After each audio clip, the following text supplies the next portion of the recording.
Yesterday I was flying the drone again, and disaster almost struck again. It was super windy, and I thought, okay, maybe the wind is not that bad. I flew it at other windy locations, but that wind was much stronger yesterday. So I took off, and I just fly in the direction of the wind, and it was fine, right? So it was just shaking left and right a bit, but it was going, forward. And then when I turned around after like 1 kilometer and I wanted to fly back over the, the nice landscape, I realized that the wind was pushing the drone backwards. So I couldn't fly back. It was just constantly pushing it backwards. So it would fly like maybe very slowly backwards when in fact I pressed the joystick full throttle forwards. Then I was thinking, okay, that's bad. And since it's cold and windy, the battery is cooling down way too much, so it cannot provide as much charge as in warm conditions. And then I was pressing the return to home button on the controller, where the drone ascends and then it's supposed to fly back and then land automatically at the starting point.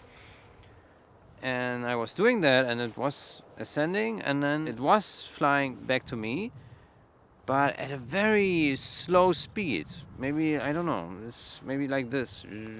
So once it got past the 500 meters, half the way, the battery was drained a super fair amount, and there was not much left. And I was realizing, if it keeps moving at that pace, it won't be able to make it back to my point. But it did, I have it in my hand, right? So what I did was I turned off the return to home and descended to 30 meters, and then I hit the sports switch on the controller, which is supposed to make the drone fly faster. And then it flew with the sports mode back home and eventually landed when the battery was almost empty at like 13%. So maybe that would have been half or 1 minute of flight under these cold conditions. I think if I wouldn't have hit the sports switch, then the drone would have crashed somewhere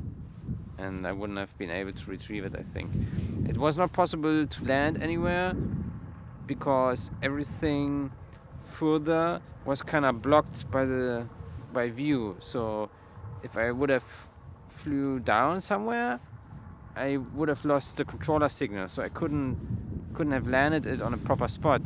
It might have ditched into some shithole somewhere and wouldn't have been able to retrieve it maybe. Lesson learned, never fly again at strong winds. Not good.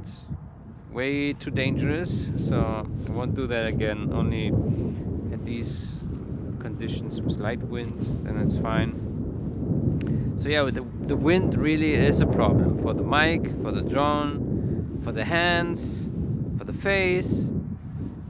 Wind is just super annoying.